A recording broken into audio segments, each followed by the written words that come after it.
உத்திரமேரூர் பகுதியில் திருட்டு வழக்கில் வாலிபர் கைது, களவாடப்பட்ட பொருட்கள் மீட்பு, மேலும் இருவருக்கு வலைவீச்சு.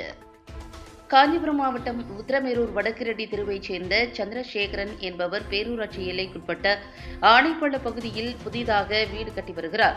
கட்டுமான பணிகள் நிறைவடையாத நிலையில் உள்ள வீட்டின் பூட்டை உடைத்து சுமார் 80,000 ரூபாய் மதிப்புள்ள காப்பர் கம்பிகளுடன் எலக்ட்ரிக் பொருட்கள் திருடு போனது. இச்சம்பவம் குறித்து நேற்றைய தினம் உத்திரமேரூர் காவல் நிலையத்தில் சந்திரசேகர் புகார் அளித்துள்ளார். நேற்றிரவு கால்நடை மருத்துவமனை அருகே உத்திரமேரூர் காவல் நிலைய உதவி ஆய்வாளர் கோதண்டராமன், தலைமை காவலர் நந்தகுமார் தலைமையிலான தனிப்படை போலீசாரின் வாகன தணிக்கையின் போது இருசக்கர வாகனத்தில் வந்த மர்ம நபரிடம் லைசன்ஸ் உள்ளிட்ட இருசக்கர வாகன ஆவணங்களை பரிசோதனை செய்தபோது ஆணைப்பள்ளம் பகுதியில் சந்திரசேகர் என்பவர் வீட்டின் பூட்டை உடைத்து களவாடப்பட்ட பொருட்களை போலீசார் பறிமுதல் செய்தனர். மேலும் விசாரணையில் அவர் சென்னை துரைப்பாக்கம் கண்ணகி நகரைச் சேர்ந்த வீரமருது என தெரியவந்தது. இச்சம்பவம் குறித்து திருட்டு வழக்கு பதிவு செய்த போலீசார் உத்திரமேரூர் நீதிமன்றத்தில் ஆஜர்படுத்தி சிறையில் அடைத்தனர். மேலும் திருட்டு சம்பவத்தில் தொடர்புடைய கைது செய்யப்பட்ட வீரமருதின் நண்பர்கள் இருவரை போலீசார் தேடி வருகின்றனர்.